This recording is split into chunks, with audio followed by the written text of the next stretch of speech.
dalam pada kami menyediakan waktu merenungkan firman Tuhan. Beberapa catatan-catatan sejarah dan peristiwa kita yang olehnya kami melihat pekerjaan Tuhan dan betapa Engkau nyata dalam setiap karya, melakukan hal-hal yang tak mungkin di luar logika. Tuhan mengerjakannya secara supranatural. Lalu kami tertegun, takjub, menambah percaya kami kepada-Mu. Berkatilah kami untuk merenungkan arti pelayanan kami dan manfaat keberserahan kami kepada-Mu. Dalam nama Yesus kami berdoa. Mohon pencerahan dari Tuhan oleh Roh Kudus-Mu dalam nama Yesus. Amin. Firman Tuhan sesuai pembacaan untuk kita pada hari ini melalui amanat 3B. Bacaan kita secara umum diambil dari Amsal 29 ayat 17. Didiklah anakmu, maka ia akan memberikan ketentraman kepadamu dan mendatangkan sukacita kepadamu. Lalu bacaan pagi bagi kita dari 2 Raja-Raja pasal 4. Dalam 2 Raja-Raja pasal yang keempat, dimulai dari ayat 8 sampai 17. Demikian perempuan Sunem dan anaknya. Pada suatu hari Elisa pergi ke Sunem. Di sana tinggal seorang perempuan kaya yang mengundang dia makan. Dan beberapa kali ia dalam perjalanan singgahlah ia ke sana untuk makan. Berkatalah perempuan itu kepada suaminya, sesungguhnya aku sudah tahu bahwa orang yang selalu datang kepada kita itu adalah api Allah yang kudus. Baiklah kita membuat sebuah kamar atas yang kecil yang berdinding batu, dan baiklah kita menaruh di sana bagiannya sebuah tempat tidur, sebuah meja, sebuah kursi, dan sebuah kandil. Maka apabila ia datang kepada kita, ia boleh masuk ke sana. Pada suatu hari datanglah ia ke sana, lalu masuklah ia ke kamar atas itu dan tidur di situ.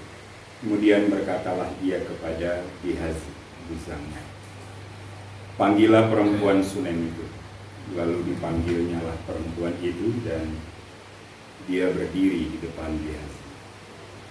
Elisa telah berkata kepada Gehazi, cobalah katakan kepadanya, sesungguhnya engkau telah sangat bersusah-susah seperti ini untuk kami.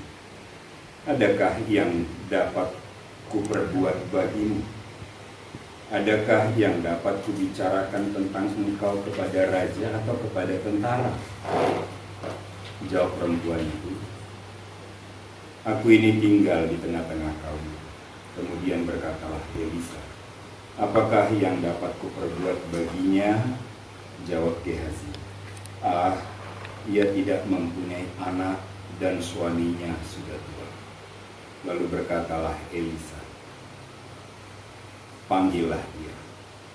Dan sesudah dipanggilnya, berdirilah perempuan itu di pintu. Berkatalah Elisa, pada waktu seperti ini juga tahun depan, engkau akan menggendong seorang anak laki-laki. Tetapi jawab perempuan itu, janganlah tuanku, ya abdi Allah, janganlah berdusta kepada hambamu ini. Mengandunglah perempuan itu lalu melahirkan seorang anak laki-laki pada waktu seperti itu juga pada tahun berikutnya, seperti yang dikatakan Elisa kepadanya. Sampai demikian pembacaan firman Tuhan. Saudaraku yang dikasihi oleh Tuhan Yesus Kristus, pada kesempatan kali ini kita akan merenungkan tema pokok bagi kita, dicari profil Elisa dan perempuan Sunem di wilayah satu ini. Dalam subtopik yang akan kita ulas, peran pendeta dipimpin dan dipakai Roh Kudus. Ini merupakan satu edisi dari mata kuliah penggembalaan atau pastoral yang sudah kami jalani pada saat itu bersama-sama dengan pendeta Manali. Dan dalam ulasan itu, kajian tentang peran pendeta dipimpin dan dipakai Roh Kudus, kita mau menghadapkan diri kita kepada beberapa case-case yang menjadi topik sentral atau sangat urgent di tengah-tengah pelayanan. Saya menyebutkan case-case itu dengan nama sudden event. Sudden yang kemudian kita kenal dengan istilah suddenly berarti tiba-tiba. Sudden event atau sudden happening itu berarti kejadian atau peristiwa yang boleh datang dengan tiba-tiba. Artinya sebuah tremendous surprise, kejadian yang tak terduga oleh pikiran. Lalu yang kita hadapi dalam pelayanan ini adalah sudden event atau sudden happening. Ada kejadian dan peristiwa-peristiwa yang harus kita tanggapi secara tiba-tiba, di luar persiapan, bahkan tidak terprogram. Lalu dalam acara pelayanan yang sudah kita lakukan, lantunkan dalam keseharian kita mendapati bahwa ternyata sangat banyak bahwa itu di luar dari perkiraan akademis, di luar dari proyek-proyek pembelajaran yang sudah kita dapatkan. Lalu apa yang mau kita lihat pada sudden event atau sudden happening? Saudaraku, lebih lanjut nanti jikalau diterusi pembacaan ini bahwa kita lihat bahwa seorang perempuan yang tabah itu, perempuan yang low profile itu, perempuan yang benar-benar yang betul-betul boleh menyimpan perkara dalam hatinya itu, yang punya karakter seperti Maria itu, yang punya karakter seperti Naomi itu, bahwa keberadaan perempuan ini dia lakukan segala sesuatu dengan tulus.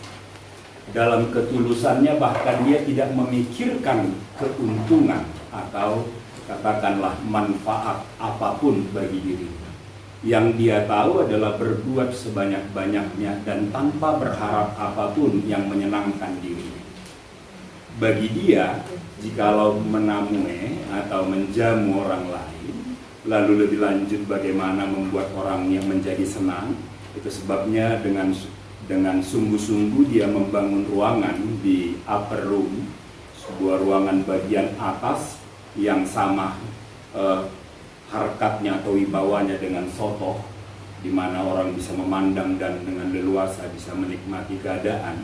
Demikian dia menempatkan diri bahkan di down floor, lantai yang paling bawah, mau menganggap bahwa biarlah tamu itu menjadi kehormatan dan saya anggap diri saya biarlah setara dengan ternak atau apapun.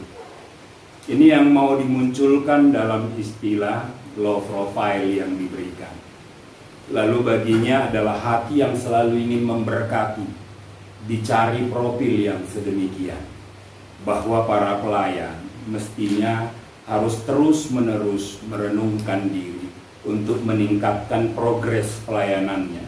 Tidak hanya sebatas kita menjadi upahan dengan istilah pegawai yang digaji di KPI, tapi jikalau kita mau menganggap bahwa kita mendapatkan perbelanjaan dan pembiayaan hidup dari pelayanan, maka sesungguhnya keadaan yang low profile ini masih terus dimungkinkan untuk dapat kita lakukan. Lalu demikian pula lah profil seorang Elisa. Dia orang yang terpandang bukan karena pamor yang dia tunjukkan, tapi rekam jejak pelayanannya dicatat dan diingat oleh orang-orang. Bahkan dia viral menjadi pelayan yang tulus, sehingga setiap tahun pelayanan para raja dicatat dalam prestasi-prestasi pelayanannya yang booming. Itu sebabnya pada kemudian Elisa bertindak sebagai sahabat raja sahabat para pembesar, dan dia disenangi oleh banyak orang oleh karena dia sungguh-sungguh mewartakan hanya Tuhan saja. Perbedaan Elia dengan Elisa terletak pada keadaan keberserahan seorang Elisa. Kalau Elisa, dia bekerja dengan tuntunan dan murni, dia tidak menambah dan tidak menafsirkan tentang apapun. Itu sebabnya dia dikenal sebagaimana dia menjadi orang yang dengan genuine atau dengan murni mengabarkan hanya apa yang dikatakan Tuhan.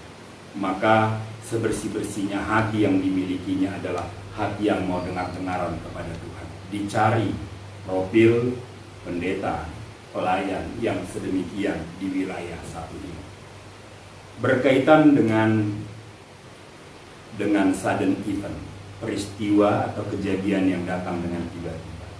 Saudaraku, kita juga menghadapi banyak peristiwa yang sudden atau yang secara tiba-tiba. Dan selanjutnya, apa yang belum kita bacakan pada konteks ini juga disebutkan bahwa tiba-tiba anak dari pasangan Sunem itu mengalami kematian. Kematian itu dikarenakan tiba-tiba kepalanya pusing dan berat, lalu tiba-tiba napasnya sesak. Untuk ukuran saturasi dan melalui oximeter itu dikatakan bahwa kekurangan oksigen yang bisa mengakibatkan orang mengalami sudden death, kematian tiba-tiba. Keadaan ini olehnya ditanggap dengan penuh hikmat, ditanggap dengan penuh ketenangan. Dia tidak menjadi berteriak-teriak histeris, lalu kemudian dia tidak membanding-bandingkan kejadian itu sehubungan dengan bakti dan karya yang diperbuatnya, tapi dengan tenang. Setelah anak itu mati di tangannya, di pangkuannya, diletakkannya, disotoh di atas, di lantai yang atas upper room tadi. Lalu kemudian dia turun dan berbicara kepada suaminya untuk mempersiapkan seperangkat peralatan atau kendaraan kuda ke sana. Lalu akhirnya diantar berjumpa dengan Elisa. Pertanyaan Elisa dijawabnya dengan santun. Selamatkah kamu, suamimu dan anakmu? Dan dia jawab selamat. Dia menjawab dari pengharapannya, dia menjawab dari keyakinannya, dia menjawab dari rimpunan atau kumpulan doanya yang berdampak kepada akhirnya berangkatlah Gehazi dan Elisa ke sana. Lalu pelayanan dilakukan. Pertama kali tongkat Elisa diletakkan dan tidak membuahkan hasil apa-apa. Akhirnya sampai 7 kali Elisa berdoa khusus kepadanya dan akhirnya anak itu mengalami kesembuhan. Saudaraku yang dikasihi oleh Tuhan Yesus Kristus, pengalaman iman yang boleh didapatkan dari peristiwa ini adalah bahwa berangkatnya seorang pelayan untuk melantunkan pelayanan adalah karena kesuruhan dan karena pengutusan Tuhan, bukan karena kemampuan doa atau pengalaman pelayanannya. Baiklah seorang pelayan akhirnya harus berkata, jikalau Tuhan mau, apapun dapat dia lakukan. Hal yang sering menjadi kendala dalam kehidupan kita. Kita sudah mereka sesuatu, mereka hal-hal yang akan kita lakukan, bahkan kelaziman yang terjadi tengah-tengah kebiasaan. Lalu kita berkata, sudah tidak mungkin lagi. Lalu kita berkata, sudah sangat kritis. Saudaraku, apapun kejadiannya, apapun peristiwanya, dicari pelayan yang benar-benar berserah untuk menerima pengutusan dan penyuluhan Tuhan, lalu melakukan apa yang Tuhan kerjakan.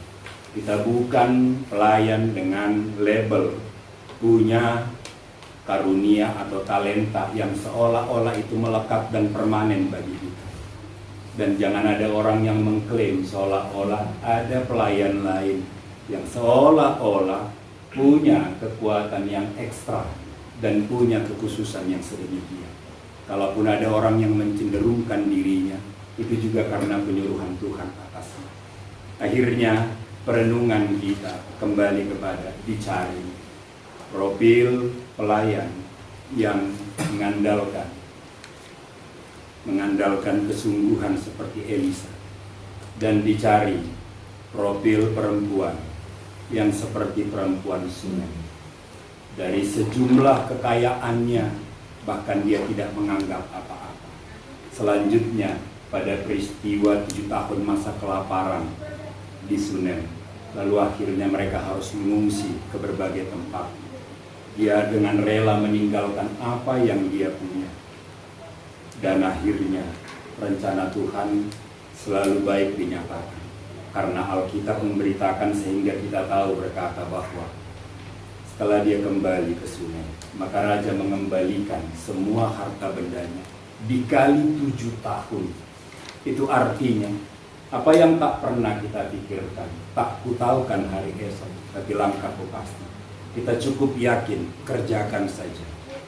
Sebagai pendeta yang cuma satu bekerja, maka kami berkata, tak kutahukan hari esok, Tuhan memberkati kami, kata kita yang cuma satu yang melakukan pekerjaan. Bagi yang dua juga berkata sedemikian. Lalu tidak ada yang bisa mengklaim bahwa seolah-olah ini dan itu. Jikalau Tuhan mau, terjadilah seturut kehendaknya apa yang dia boleh berikan untuk kehidupan kita. Saudaraku, sekali lagi, dicari profil pendeta yang seperti Elisa, low profile. Dicari profil perempuan Sunem. Lalu kita diperhadapkan dengan sudden event, sudden happening. Peristiwa pelayanan yang sewaktu-waktu bisa saja terjadi atas kehidupan kita. Lalu andalkanlah penyuruhan suara Tuhan, karena sampai saat ini Allah masih bekerja melawan kita. Dan ini termasuk untuk GKPI. Apapun yang akan kita dengarkan besok, bagaimana sidang majelis sinode, lalu kemudian penentuan kapanpun dan seterusnya. Saudaraku, semua kepedulian kita Tuhan tampung pada pendengarannya. Tuhan tahu semua situasi. Dan dengan tabah, maka kita akan terus berdoa kepada Tuhan, supaya Tuhan meluputkan kita, negeri kita, bumi ini dari COVID-19. Karena kita juga ketahui bahwa kalau pada saat ini COVID-19, juga pada masa ayat ini tuliskan, mungkin saja ini juga COVID BC, COVID before Christ. Dan yang mau saya katakan dari indikasi tadi, adanya sesak napas, pening-pening, lalu kemudian tiba-tiba mati, lalu yang mau dikatakan kepada kita, biar Tuhan menyertai. Akhirnya diberkatilah kita semuanya, selamat melayani, selamat untuk menjalani hari-hari kita dengan keadaan yang tak menentu dan kita tidak tahu, tapi Tuhan yang memegang hari esok. Kita berdoa. Maha terpuji Dikau Allah Tuhan kami, Tuhan yang memperhatikan, yang merangkul kami. Pelukan-Mu bagaikan kehangatan ibu dan ayah yang mengasihi anaknya, yang tak mau anaknya tersesat, yang selalu memberikan dirinya untuk mengorbankan banyak hal demi anak-anak. Demikianlah kami merasakan perlindungan-Mu juga Roh Kudus dalam setiap penuturan yang memampukan kami, mengajari kami letterleh kehidupan dan mengajari kami untuk terus membenahi kehidupan. Terima kasih buat Engkau ya Tuhan, dalam karya kasih-Mu kepada kami, yang terus membuat kami merasa yakin bahwa dosa kami diampuni dan kami akhirnya dilayakkan oleh-Mu untuk memberitakan firman yang kudus itu, meski hidup kami juga tidak sepenuhnya mampu dan kuat menjalani kebenaran. Terima kasih ya Tuhan. Inilah kami dalam persekutuan konven pertemuan para pendeta GKPI di wilayah satu. Doa dan rindu kami Bapa, Tuhan terus mengikat kami dengan kasih-Mu.